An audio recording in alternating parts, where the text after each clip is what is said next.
I'm really excited to share with you the guest that we have on today. I've been following his work for several decades, and he is one of the luminaries that has made a huge impact in the world since he began his work.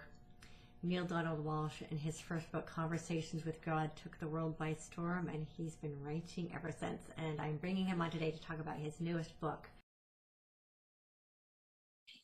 As you all know, this channel is all about solutions to what's happening in the world right now. And when I saw that Neale's newest book is called The God Solution, I knew that he had to be here and share his message with all of you.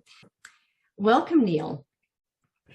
Thank you, Victoria. That was a very sweet and kind and generous introduction. Thank you. Oh, you're so welcome. So a couple of things to share with you about how I know you. You and I are very connected, although I don't think you know that to this point. I joined a group on Facebook called Evolution Revolution. So that was a group that was started up in honor of your book, God's Message to the World. And I read that book. I love that book. And everything in that book was a confirmation of everything that God has said to me. And so I was involved with that for a couple of years. And then I picked up your book, What God Said, which is a beautiful compilation of what God says to us. And so I wanted to share that with you. Oh, and one other thing. I was a guest on your show, Conversations with Neale. And I don't know if you remember the conversation that you had with me. I was on one of your episodes and we had a conversation, and I was afraid of coming out of the spiritual closet and doing my spiritual work. And you spent about 20 minutes with me helping me process that. And as you can see, I am now not afraid of doing my soul's work, because here I am now spreading it forward. I'm so happy. Not just for you, but for the world, because you're exactly the kind of idea hero that we need on this planet right now. And so thank you for taking up the call. Thank you for self-selecting. Because no one's going to come along and knight you in the field with the sword Excalibur on each shoulder and give you a mission. This is something that we either select ourselves to do or we don't. But thank you for selecting yourself to be an idea hero and to bring these thoughts to the world. Well, I know that's why I'm here. And I think that's part of why I was so afraid of stepping out, because I knew that I was here to play a really big role on the planet. And that's a little scary. I wonder why. Because for some reason, I don't know, maybe I'm just a fool. You know, they say fools rush in where angels fear to tread. But I never felt scared. Even after I was told that the book had sold, forgive me, but the truth, well over 1 million copies. Mm-hmm. It never scared me. Somehow or another, I guess it must be immune, because what's the worst that could happen? I thought to myself, what's the worst that could happen? Somebody comes to my front door and takes me out, and I'm home with God, which happens to be a title of a book that was given to me. Home with God in a life that never ends. So for some reason, I never had a lot of fear around stepping out. Mm. So and I'm assuming that you have defeated any fear you had, because here you are, stepping way out and doing the same kind of work. So God bless you, and God has blessed us in you. Thank you. Thank you. Well, for me, a big part of it was because I had 2 small children, and I had this belief that somebody would come and take my kids. Sure. I appreciate that. Yeah. As a father of 9 children, I appreciate that. Yeah. That was my biggest thing. And now they're older. Well, I have 2 teenagers, so I'm not so worried about it anymore. Now you have to worry about them taking you out. Yeah. Of course, and they're being typical teenagers. They think, of course. So. Of course. Oh, God bless you. That's wonderful. I've got, as I said, 9 children of my own, and none of them are teenagers anymore. My youngest ones are 30. They celebrated their 30th. I have triplets, and my triplets celebrated their 30th birthday this year. they're my youngest offspring. But they increased the ante for sure in my life, from 6 children to 9, virtually overnight. Wow. Wow. That's a household. Yeah, well, and what's interesting, they're not all, and they never were all in my household, because the backside of the story, as they say in Hollywood, the backstory is I had 9 children with 4 different women. Mm. So I, it's not something that I'm bragging about. It's just a statement of fact. Right. So they were mothered by 4 different fabulous ladies. But so they were spread out, and none of them spent much time in a home with me, which is good for them, because I'm a difficult person. Mm. And I think that the universe knew exactly what it was doing. Father them, but don't be a household person in their life, because you're not equipped to do that. You need to do something else. Right. So that's how it worked out. But they're all lovely children. Now that they're grown men, the youngest ones, as I said, in their 30s, and they're now able to actually appreciate what I've been doing for the past 25 years. Yeah. Yeah. It's amazing how we grew up. I mean, I remember when I was younger, I thought my parents were crazy and insane, and I realized they're not as crazy and insane as I thought they were. Was it Mark Twain? Isn't that what Mark Twain said? Didn't Mark Twain say, wasn't it? I think it was Mark Twain who said, when I was a young man, my parents knew nothing. But when I turned 50, it was amazing how much the old man had learned. Yeah. Kind of turns out that way. Well, and ultimately, when I look at my parents, and I don't appreciate the way that I grew up. However, I know that I grew up that way in order for me to be of service the way that I'm here to be on the planet. And I wouldn't be able to do the work that I'm doing now had I not experienced that lifestyle growing up. That's exactly right. So I've actually learned how to look at my parents through the eyes of gratitude. As painful as my childhood was, I couldn't do the work I'm here to do if I didn't have that experience. That's what God said to me. Without this, not that. Mm-hmm. Without this, not that. Yeah. So we put it all together and we see, I see. And that's true of the life of all the wonderful messengers in the world, whether we're talking about Buddha or Jesus or Muhammad or any Mother Teresa or any of the marvelous messengers. All of them could say, without this, not that. Right. So it was all part of the larger pattern and the larger process that places you exactly where you are, and how wonderful for us that you are there in this way. And likewise, I mean, your story is really fascinating as well, about how you got to be who you are now and the work that you've been doing in the world. Yeah, it's kind of a strange story, because it came out of my living on the sidewalk for a year. I was what is called in the United States a street person for a year of my life, because I had no income. I had broken my neck in a car accident. What happened was I had a car accident, and I broke my neck, and I couldn't work. I couldn't go to work, and I had run out of my unemployment benefits, and I simply ran out of money. And the insurance company that had insured the car of the man who drove into me, it was his fault. And the police, and he admitted that it was his fault. He just made a bad judgment. But his insurance company dickered with me for 3 years on making the settlement.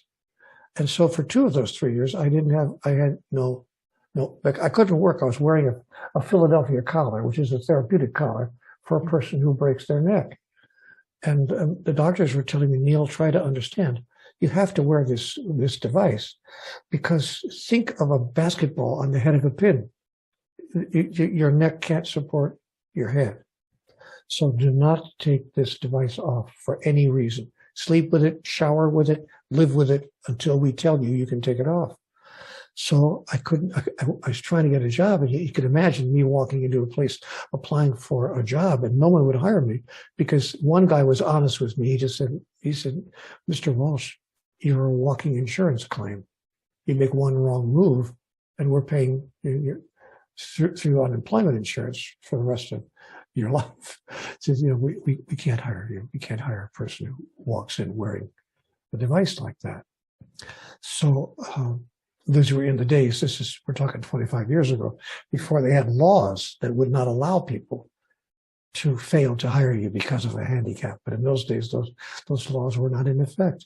Mm-hmm. So, my dear Victoria, I wound up spending a year on the sidewalk because I lost my apartment. I had no income. I literally had no money whatsoever. And I would wake up each morning after sleeping on the sidewalk or on the ground for a year, and I didn't have 25 cents to my name. And whether I ate that day or what I ate that day was based on how much I could panhandle on the streets of the city in which I lived. And I walked those streets back and forth, asking people, could you help? Anything would help. And I remember a man said, all I have is some loose change.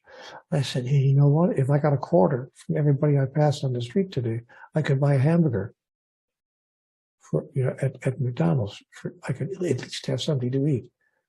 Please, whatever you have. Yeah. So I lived that way for a year. And then at the end of that year, as that year was coming to an end, I finally found a little apartment that I could get into. Some couple, frankly, had pity on me. They had a grandma apartment behind their house. They were very wealthy. They said, well, just hang out there for a couple of months and see if you can get your act together. It was an act of complete generosity. I was sitting there in that little one-bedroom grandma apartment, and that's when I woke up at 4:23 in the morning. And I called out to God, okay. What do you want from me? What the heck do you want from me? How does life work? Somebody tell me the rules. I thought I was playing fair. I wasn't a horrible, terrible, bad person. Yeah, I made some mistakes. I did some things I shouldn't have done, but on balance, what does it take to make life work? Obviously, there's something I don't understand here. The understanding of which would have changed everything. And that's when I began having my conversation with God. Because I actually heard out loud, I would have sworn there was someone in the room. I heard a voice saying, Neale, do you really want answers to all of these questions? Or are you just venting? And there happened to be a yellow legal pad on the coffee table in front of me, and I picked it up, and I remember scribbling very angrily. I am venting, but if you have some answers, I'd sure as hell like to know what they are. And immediately a thought came to my mind. Wouldn't you rather be sure as heaven rather than being sure as hell? And I said, well, what's that supposed to mean? And I began a back and forth. I was hearing answers in my mind. I was writing down what I was hearing. I was writing my next question, writing down the answer that I would get immediately. Before I knew it, I had pages and pages and pages of handwritten dialogue. Not a few pages, but many, many pages, to the point where I had to go to the drugstore and spend my last 75 cents in those days, 75 cents for a tablet, a yellow legal pad. And I had $1.50 with me, and I bought 2 of those. I filled those up in the next couple of weeks, and that went on and on for months until I had several yellow legal pads filled with questions, answers I never dreamt could be possibly true. And in the middle of that process, I was told, you will make of this one day a book, and it will be accessed by many people. And I remember, Victoria, my first thought, now I gotcha. Now I gotcha, because that's measurable. That's a measurable outcome. Everything else that I was receiving, if you please, was, theoretical, conceptual in nature, could be, could not be, who would know? But here is a statement, a fact. This will one day become a book. I can measure that outcome. So I thought, we'll see about that. Nobody's going to publish a book of these notes that I had on a legal pad. I mean, I could just see a publisher rushing out to the workroom floor, saying to his editors, hold the presses, stop everything. I got a guy here who's talking to God. It sounds pretty crazy. It's not going to happen. It's not going to happen. So I sent my notes to a publisher, to three different publishers, not 20 or 30, but I did choose three. I went to a bookstore and I looked at books of, so-called spiritual development books, and I sent it to those three publishers. And doggone it if one of them didn't call me. I said, this is fascinating stuff. We'd like to publish this. I didn't get it advanced. They were giving it advanced to a totally unpublished author.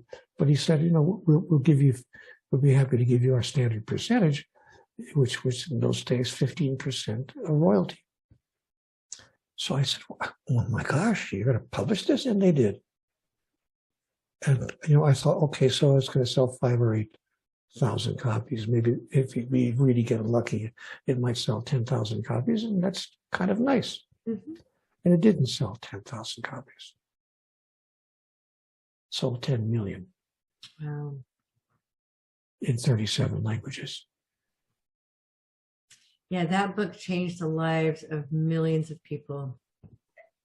And then I understood, because my conversation was continuing. I didn't stop having this interaction. Mm-hmm. And I was told directly, don't think this was meant just for you. This was never meant just for you. This was meant for the world entire.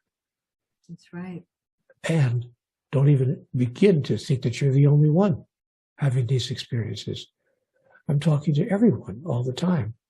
The question is not to whom am I talking? The question is, who's listening? Who's listening? Yeah. I tell people that all the time. God talks to all of us. We just need to learn how to listen. Voila. Yeah. So that's my story in a couple of minutes or two. And that's my story, and I'm sticking to it. Well, and it's such a great story because, as I was saying at the beginning, before we actually got on camera, about this great awakening we're in the middle of, that people have the greatest breakthroughs when they experience those breakdowns of those, what I call a holy shift. We come to those moments where we're like brought to our knees, and everything we thought we knew about our reality is changed. And that opens us up to an entirely new understanding of what's possible in the world. I know you talk about that in your new book, The God Solution. This is where we are now. We're in this massive mess that we're in right now. The solution is God. The solution is love. Yes, and in a sense, the solution is us. See, we're waiting for God to be the solution. I call that the God dilemma. The God dilemma, the standard God dilemma is, if there really is a God, why doesn't he fix everything? Right. If there really is a God, why does he allow life to be the total mess that it is? So people have either stopped believing in God or never even began, just refused to even start believing in God because they can't imagine a higher power, right. A higher being that would allow this kind of experience to go on, to take place. Right. So why doesn't God fix it? If there really is a God. That's what I call the God dilemma. Right. And I've had to answer it. I had to address that question head on and answer it in the book, The God Solution, which is not a dialogue book so that everyone knows. It's not a question and answer book with God engaged in a dialogue with me. It's a simple first-person narrative book in which but I think it's the apotheosis of the entire oeuvre, the entire Conversations with God body of work, because it pulls it all together in a very thin book. It's a very quick read. You can read it in an afternoon, but it pulls it all together and explains everything, to my mind, perfectly, including the solution, the way out of the dilemma that we're now in. So what I was told is that God doesn't simply solve all the problems, because if that were the case, then we would be nothing but minions. It was never God's intention to create an entire species of minions who simply did what God said. Just listen to what I'm telling you. I'll fix everything. Don't worry about a thing. And so they are simply, like subjects in the kingdom. That's not what God's intention was. God said, no, my intention was to create creators, that you would experience who I am through the expression of it, that you would experience yourself as having free will to create life collectively and individually the way you choose, even as I, as God, do every moment of my life, every moment of my existence. So it was God's intention to give us the power to create our own reality, which we have done. So I said to God, why don't you fix things? God said, why don't you fix things? I said, no, you're the one who's supposed to. God said, no, you're the one who's supposed to. I said, but you have the power. And God said to me, no, but you have the power. I said to God, stop repeating everything I'm saying. And she said, stop repeating everything I'm saying. We had this thing going like 10-year-olds who repeat each other. Remember that game with when your sister would say everything you said? So I finally got the message. Oh, I see. God is actually leaving it up to us. And that God's greatest gift was free will, free choice, and the power to create collectively and individually the reality we seek to experience. Yeah. So the COVID is simply the latest of a series. I mean, going back to World War I, World War II, the Great Depression, the collapse of the stock market, whatever. There's always been some kind of a major event. Right. And now the major event of the moment is the pandemic and the economic collapse that has accompanied it. And to some degree, the racial strife that we are seeing that has emerged as a result of it, and all the rest that's going on in the world right now. Right. A level, frankly, Victoria, a level of alienation that I've never seen in my years on the planet. I've never seen our species so alienated from each other. Everyone else is the wrong one. You belong to the wrong political party. You belong to the wrong economic group. You belong to the wrong religion. You have the wrong sexual orientation. You're the wrong gender. You belong to the wrong political party. You're conservative. You're too liberal. You're whatever. It's everyone else is the problem. Right. And so we're alienated from each other. And we even, are suggesting we should actually put up walls so that no one can come into our enclave except those who belong here. And if you don't belong here, you shouldn't be even thinking of crossing the border. And we'll put up, I got an idea. Let's have 9-foot concrete walls all along the borders. There's a good idea. Then we can separate ourselves from everybody else who would like to enjoy part of the good life as well and get away from the strife that's going on in their country. How dare you think about coming into ours because you don't belong here. And I've actually heard people say that to other people on the street. Why don't you go back to where you came from? You don't belong here. Well, the problem is separation. The problem is that we think that we're separate. We think that we are other than each other. And the God solution says to change our idea about that by changing our idea about who and what God is. I'm sorry, I'm talking too much. It's fine. It is one of my missions, and I started to realize this about a year ago, and really, really strongly in this year, 2022, is what I call bridging the divide, because humanity has become so divided and divisive that a lot of people can't even begin to grasp that we all want exactly the same thing, and we actually are all the same.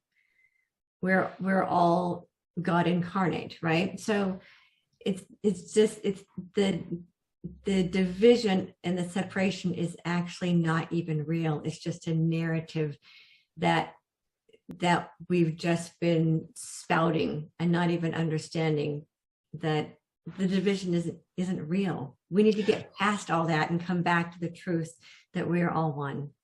And the sponsor of our narrative that is not real is the world's 4,300 religions. Most of our religions teach of separation. We are separate from God. Yeah. We're separate from people of other religions. You know, they're going to hell and we're not. And so religions teach largely, not exclusively, but largely, a doctrine of separation. Right. And so what the God solution proposes is that we redefine God in a theologically revolutionary way. That we propose to humanity a new idea about God that would be opposed by virtually every religion on the earth. And the idea is, what if we chose to define God as simply pure love? Now, when I propose this notion in front of live audiences, someone generally gets up in the back of the room and says, "Oh, Neale, I mean, really, did we come here tonight to hear a lecture for you to tell us something so obvious? We know that God is love. Nobody disagrees with that. Everyone agrees that God is love." Mm-hmm. And I have to stop them. Whoa, whoa, whoa. I didn't say God is love. You didn't hear me say that. I said God is pure love. Mm-hmm. And my audience member will say, "Oh, all right, okay, what's the difference?" I said, well, the difference is that pure love needs, expects, requires, and demands nothing in return. Can you believe in a God that needs, expects, requires, and demands nothing in return for her love? That she would just bestow upon humanity all the love that he is. That God is simply pure love, an energy that can be felt in that way. Mm-hmm. But in order for us to embrace a notion like that, we would have to set aside every previous teaching we've had about God, because virtually all of the world's religions, by the way, it's interesting to note, not many people are aware of this statistic, but sociologists over the past 20 years have taken surveys in virtually every country on the planet asking, do you believe in a higher power? And 8.5, actually, to get statistically specific, 8.5 out of every 10 people have said yes. Mm-hmm. I believe in a higher power. So we can agree in massive majority, not 1/50%, but almost 85% of us agree that there's some kind of higher power. We simply can't agree about it. What does it want? What does it demand? What does it require? What does it give us? What's its purpose? What's the point? But we all agree there's more going on here than meets the eye. Most of us agree with Shakespeare. I mean, he put it perfectly. There are more things in heaven and earth, Horatio, than are dreamt of in your philosophy. Yeah. So we have to come to a new understanding of what is this higher power and what does it want? And how does it work? And what does it do? And what is our most accurate relationship with it? Now, the reason that that's important, people might say, oh, even Neale, it's just a matter of philosophy. What's the difference? The difference is that humanity has been basing its own day-to-day behaviors one-on-one and nation with nation. That is, collectively and individually, we base our behaviors on the model we've been given of what is the supreme being's behavior. Right. That is, we are acting the way we imagine God acts. And we've determined that God is, in fact, judgmental, condemning, and punishing. Yeah. So when we are condemning and judging and punishing with each other, we assume that we're simply acting with others the way God acts with us. This is how we love. That's how God loves us. Now, if we decided that God does not love us that way, if we decided that God never judges, never condemns, and never punishes anyone, that would create a whole new baseline, a whole new ethic for humanity to model. Right. And that modeling, that ethic, embraced and demonstrated by the largest number of human beings, would change life on this planet overnight. Absolutely. Overnight. Absolutely. And that's why I call it the God solution. Yeah. Yeah. And it's interesting, as I've been saying for several years, that man made God in man's image. So we've created this concept of God that is how we are, as you said, judgmental and lacking and angry. And yeah, but we think that's how God is. The irony is that the circle is complete. We've created God the way we think we are, but in fact, we are that way because we think that's the way God is. Right. So we see that the circle is complete. So if we change the character of God and understand that we are created in the image of pure love, and I've been saying for years, I grew up with this idea of unconditional love. God is unconditionally loving, with a big long list of conditions. It just makes no sense at all. 10 of them at least. Yeah, and call the 10 Commandments. Nothing pure love and unconditional about all the big long list of rules under which God will love us. And so I call those fear-based beliefs. My soul's work is teaching people how to recognize their fear-based beliefs so that they can get to the true essence of love, which is that which all things are made of. So we are all love. But what would it take for us to love each other in that way? Is it possible to have a beloved person or people in your life, to say nothing of the person that you're finding across the pillow on the same mattress with you? Is it possible to look at that person and say, I love you, and need, expect, require, and demand nothing in return? Yeah. See, you know what? We haven't learned how to interact with each other that way. We can't even imagine a God who has the ability to do that. Even the highest entity, the most powerful being in the universe, apparently doesn't have the ability to do that. So how can we expect ourselves to do that? Right. So here we go again. Sorry to repeat myself, but when we change our idea of who and what God is and how God is, then suddenly the house of cards comes tumbling down, and we can no longer base our own choices and decisions on the kinds of behaviors we imagine that God would exhibit in judgment and condemnation and punishment of us. Right. But and so the biggest challenge of my life has been to, wait a minute, can I embody that? Because if I can't, Neale, shut the hell up. Because if you can't go through your life even coming close to that, then just keep quiet. Stop encouraging other people to do what you can't do yourself. So my life's biggest challenge has been to step into the messages of the 39 books I've written. Right. How dare you? 39. Wow. I knew it was 30-ish. I didn't realize it was that many.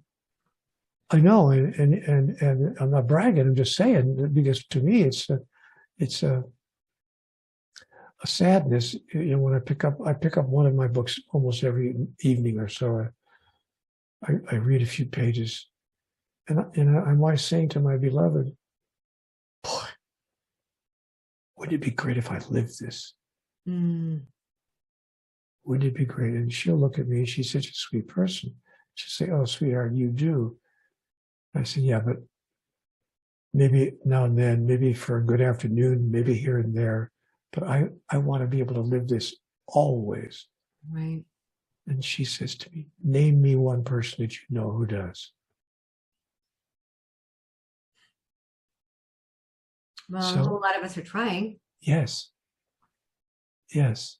And I think if more of us began on that journey, then it would be, I think, possible for more of us ultimately to get there. But you know what? I'm not even sure it's necessary for us to be there 100% of the time. Right. If we could be there, most of the time, everything would change virtually overnight. We wouldn't have the kind of world we have right now, a world in which 1.6 billion people have never had a drop of clean water in their entire life. I know, isn't that amazing? And one of the things that we were talking about earlier, one of the things that I've been teaching my audience is that we are the divine intervention we seek. So we keep looking for God to come in and save us and, somebody come and rescue us, and understand that we are actually that which we seek.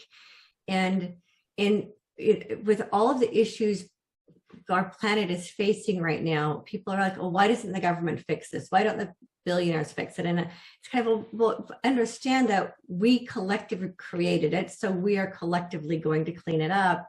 And the people who are responsible for making the mess, well, they don't want to clean it up.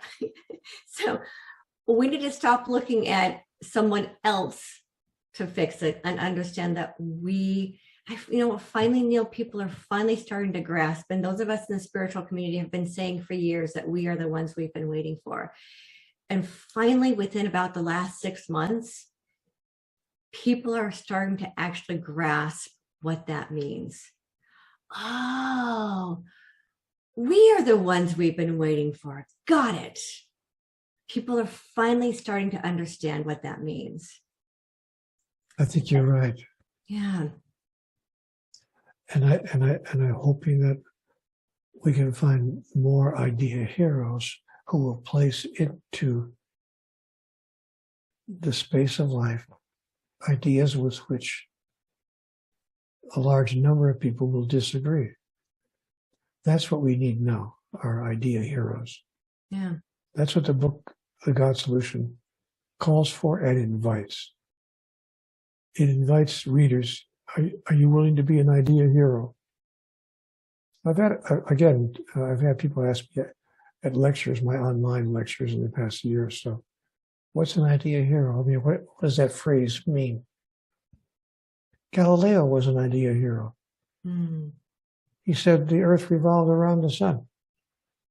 And the church said, no, the sun revolves around the earth. The church said for 300 years, we are the center of the universe. We are the greatest gift to life itself, human beings, and the planet on which we live. And the sun revolves around us because we are the center of the universe. And so they condemned Galileo. They excommunicated him, and they put him under house arrest. He died under house arrest. So he knew. His friends told him, don't put this out there, because if you put this out there, you're going to find that the powers that be are going to disagree. Mm-hmm. And there have been other idea heroes as well in the human experience. Barbara McClintock was one in more recent times who talked about something that she was a geneticist, and she discovered something called jumping genes that explained inconsistencies in hereditary characteristics. And they told her in 1956 that she was crazy. Mm-hmm. They drove her out of the profession. And none of her colleagues would agree with her. Until 1983, when she won the Nobel Prize in physiology and medicine for her discovery. Then all of a sudden, oh, I see. Maybe she was right. Not maybe she was right. In fact, she was right. So idea heroes are people who propose a thought that is antithetical to what most other people are thinking, but who say it anyway, and who later are found to have really nailed the truth. Oh, I see. God really is pure love. God really doesn't judge or condemn or punish anyone, because God needs nothing from us in order to love us. And that is the nature of real love when we experience it and express it with each other. Because if I need something from you in order to love you, then I'm not loving you at all. I'm simply loving myself through you. Just using you to love me, right, based on what I expect you to give me in exchange for my love. It's a barter. It's a trade deal. Like nations have trade deals with each other. And on the 14th of February every year on Valentine's Day, we can give each other the perfect card. My dearest, my darling, my beloved, I trade you very much. And I will never stop trading you. I will trade you until the end of time. But if you stop trading me, the deal is off. So now the question is, can we love each other the way God loves us? Or can we even believe that God loves us in such a way? That's theologically revolutionary, and it will take an idea hero to say it over and over again out loud. Yeah. Well, I think that the hardest part for a lot of people is going to be able first to grasp that God isn't a man. That idea is so, I call them hand-me-down beliefs, is so integrated into the human collective that the idea that God is love, the energy of love itself, and not some man who's in the sky that's going to punish us. And to be able to, it took me years to grasp that. I was like, I don't understand because, you know, I grew up with a Christian-based background. It was almost impossible for me to grasp that God wasn't a being in the sky. And getting to the point like you, I communicate with, I call God source. I call it love streaming. Right? I'm love streaming these messages that come in and understanding, oh, God actually really is love. And it's pure love. Every single one of us. And when we understand, we don't need to get love from anybody else because it already is us. And that's what I think that's going to be really difficult for people to grasp, because our religions have always told us that God exists outside of us and that we have to earn the right to be in God's presence. And that all of these rules and regulations, and I call them fear-based beliefs, that exist inside of every one of our religions that I'm aware of, that teach us that God is separate from us. And when we can grasp that it's not, that we are all that, you know, and this is one of the things I remember you saying on stage when I first saw you on stage, was when God said, I am that I am. And I sat with that. I am that I am. Oh, so if God is I am that, that means God is also me. And God is the tree and the grass and my neighbor's house and my cell phone. So I am that. I am all that is. And I think when people can start to grasp that, we can let go of all of these other beliefs about how we think we have to be, and understand that this pure, infinite, divine love that flows through everything. If we can grasp that, then everything else goes away. I couldn't agree with you more. Yeah. I would simply use the term pure love every time I say love, because people in my audience say, oh, we all know that God is love, Neale. There's nothing revolutionary about that. And I have to tell them, I didn't say God is love. Yeah. I said God is pure love, and there's a difference between love as we understand it in our human experiences and pure love. So I'm a purist, and I usually use the phrase pure love. God is that energy that is pure love, as opposed to the kind of love that we express and experience with each other. Right. Because that's emotion. And trying to explain the difference between emotional love and love as energy. And that I think takes a while for people to grasp, that love as an energy rather than an emotion. Pure energy. yes, Yeah. I think you're onto something there. And that's exactly what I would agree with. I couldn't agree more. Thank you.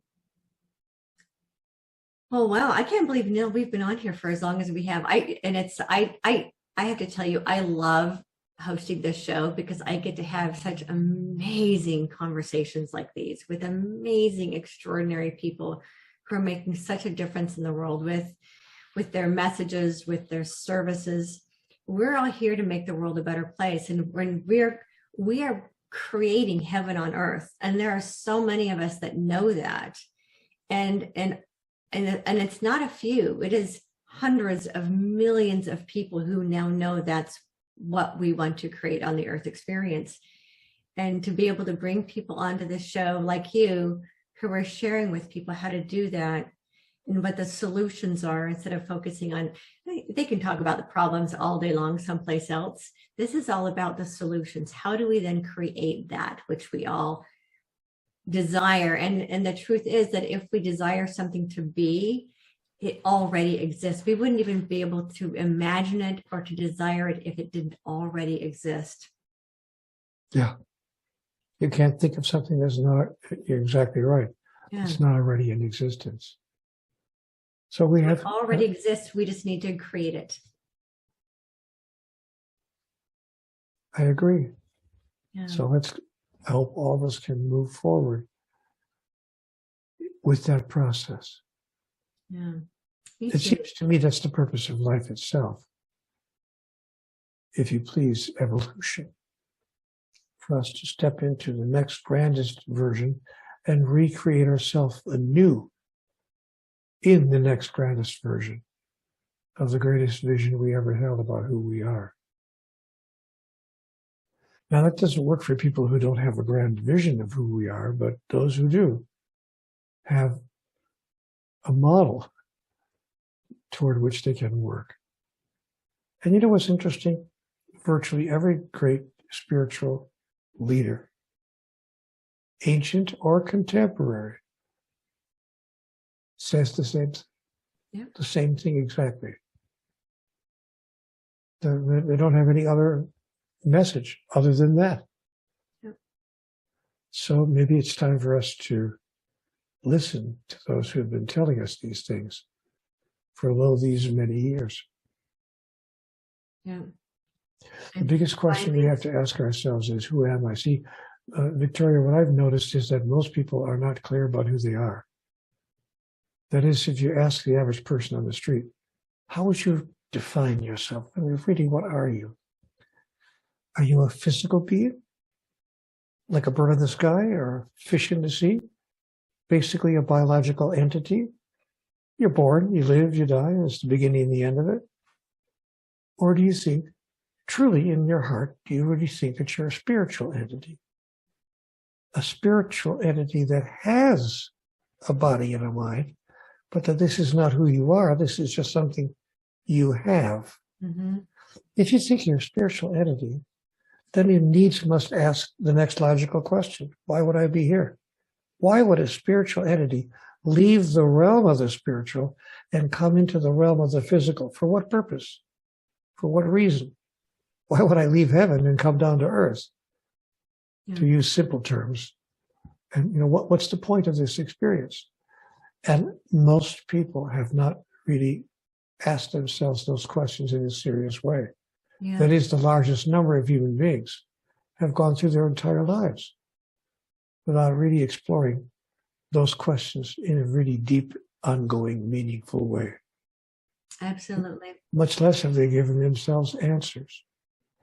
But for those who are now embarking on that journey, there are ample resources in the world, and you're one of them. I hope that they will listen carefully to what you have to say, because you're bringing them an opportunity, an opening, a chance, some information they may not have considered or may not have considered in that particular way before. So, blessed be you for what you are doing. Thank you, and likewise. Thank you for being of service to the world the way you have for the last, how many years? I think I discovered you in the 1980s. When did you write your first book? My first book was printed in 1995. Oh, 95. I thought it was earlier than that. I think it was 5/5/95. Okay. Yeah, I had my first spiritual awakening in 1987. And so I've been on this spiritual path for a long time. And I'm really grateful that you've been a part of that. I certainly wouldn't be where I am today without teachers like you setting an example and setting opportunities for learning on the path for those of us who are kind of in a way following in your footsteps. So thank you for that. I'm glad I have been able to perhaps offer something. Yeah, most definitely. Well, thank you so much for being here. You're welcome. Appreciate you. Thank you for asking. Thank you for asking me to be it. I appreciate the invitation. And again, thanks for doing what you do. It's wonderful to know that you're out there. Thank you. Thank you. I really appreciate that. And for all of you who are watching, as always, remember to hold your light so high others can't help but see their own light. Together, we are creating a world of peace, love, harmony, freedom, and prosperity for all life on earth. And as always, get bold, be fearless, and live free.